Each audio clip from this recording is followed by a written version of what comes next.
وان عمران بن حسین رضی الله تعالی عنہ قال فرمای کانتو بیفمان بواسیر بیماری بواسیرو دا جمع ده او دی واحد باسور دی. بواسیر دوه قسم دي ښه، یو دا چې انسان کلمه راوځي، بل دا چې انسان نه راوځي په شاتنی مقعد باندې، دا ګنده بیماری ده خراب پونه بواسیرو.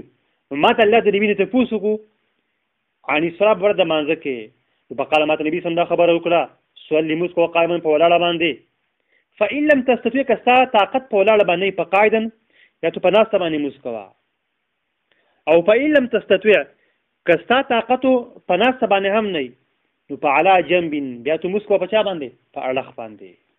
او بل حدیث کې راغلی دی چې په خی اړخ باندې مسکوا، لکه بل حدیثو د علی کې راغلی دی جنب الایمن راغلی دی، حدیث بخاری رحم الله راوړی دی. او نسائی په کې د الفاظ یاد کړی دي فإن لم تستطيع کستا طاقت په ناسته باندې هم نه نو په مستلقیا په اړخ باندې هم نه نو تستون استغ مسکوا، یعنی دې سمل او بر دغه کوا مخ کوا. او لا يكلف الله نفسا الا وسعها، الله هر انسان چې کوم دی نو په خپل وس باندې څه کړی دی مکلف کړی دی.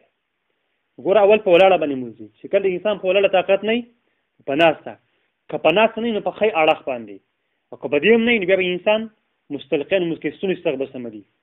خو چې کله انسان ستونی استغبري نو بیا به کې یو قول علماء داره چې انسان د خپل خپل قبله طرف ته ګرځي، دې لپاره چې انسان مخه قبله ته راشي. پوه وان جابر رضی الله تعالی جابر روایت قال فرمای عاد النبي علیه الصلاه والسلام مریضا، نبی اسلامو د یو مریضو بیمار پرسی وکړه، د عادت نه ماخوذ دی. نو پرآه یصلی علی وساده، نبی سمغه کس ولیدو چې د په تکیا باندې مسکو سیده په تکیا باندې لګولا، یصلی سمنه من یسجد علی وساده. فوش نو پرما بها نبی سم ته تکیا وشته وقال دا خبر وتوکړه صلی علی الارض، تمس پس مکه سیده پس مکه باندې لګوا. اینی ستوا ته کستا طاقت وی و الا لو کستا طاقت نه نو په او می ایمان بیا اشاره کو په اشاره کول سره څه کوا اشاره کوا.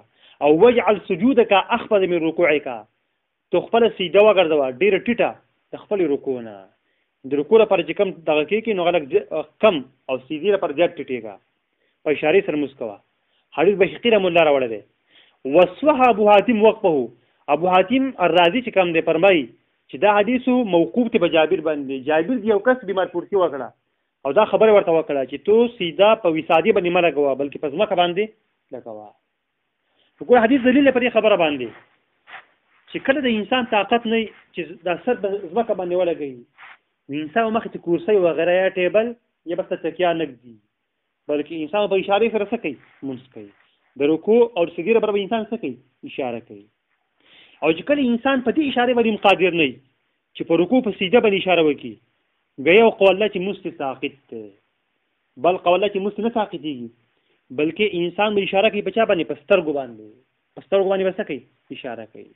او که بدیم قادر نه نو که انسان پر جواب باندې تلاوت کولی شي دغه به کوي، او که بدیم قادر نه انسان ما پزره کې چې کم دی د موزه کیفیت ځان تراولي، تلاوت د قران براولي. چې قران کې الله فرمایي لا یکلف الله نفسا الا وسعها. او حدیث کې راغلی نبی صلی الله علیه وسلم فرمایي اذا امرتکم بامر، چې کله تاسو ته حکم په یو کار باندې نو فاتو منه مستطعتم، تاسو هغه ته راتګو کوي څومره چې تاسو طاقت وي. چې باندې پوه شئ. وان عائشہ رضی الله عنها عائشہ روایت رضی الله تعالی عنها قال دا فرمایي ما د الله نبی لیدل دی یصلی چې موږ کو متربیان 50 سال کې چې تربع کړی و. حدیث نه صحیح راوړل دی او دا حکیم رحم الله صحیح کړی دی. تربع کیفیت مخکې ذکر شوی په دې طریقه باندې چې انسان دا خیخه د کس فتون تراولي او دا کس خپل د خی فتون تراولي او په دې طریقه باندې سکین دې ته ویل کېږي تربع. کله چې انسان په ناسته باندې مسکي دا ډېر کیفیت مخکې ذکر شوی. یو کیفیت پکې دار دی چې انسان کله په ناسته باندې مسکي نو په دې طریقه باندې کینی. او بیا مصنف علی رحمت د حدیث په باب کې راوړي دي خبر د اشاره کوي چې دا کیفیت ته دا خاص ته پچا پوری په هغه انسان پوری چې کوم انسان سوي بیماری و چې کوم انسان بیمار نه نو بر قیدی په شکل باندې کینی. خو دې کې مخکې د مسلې ذکر شوی کدا یو روغ انسان په دې طریقه باندې کیناستې چې د ناس ډیر کیفیت دي عام نو په انسان په ناس باندې کوي یو کیفیت پکې سره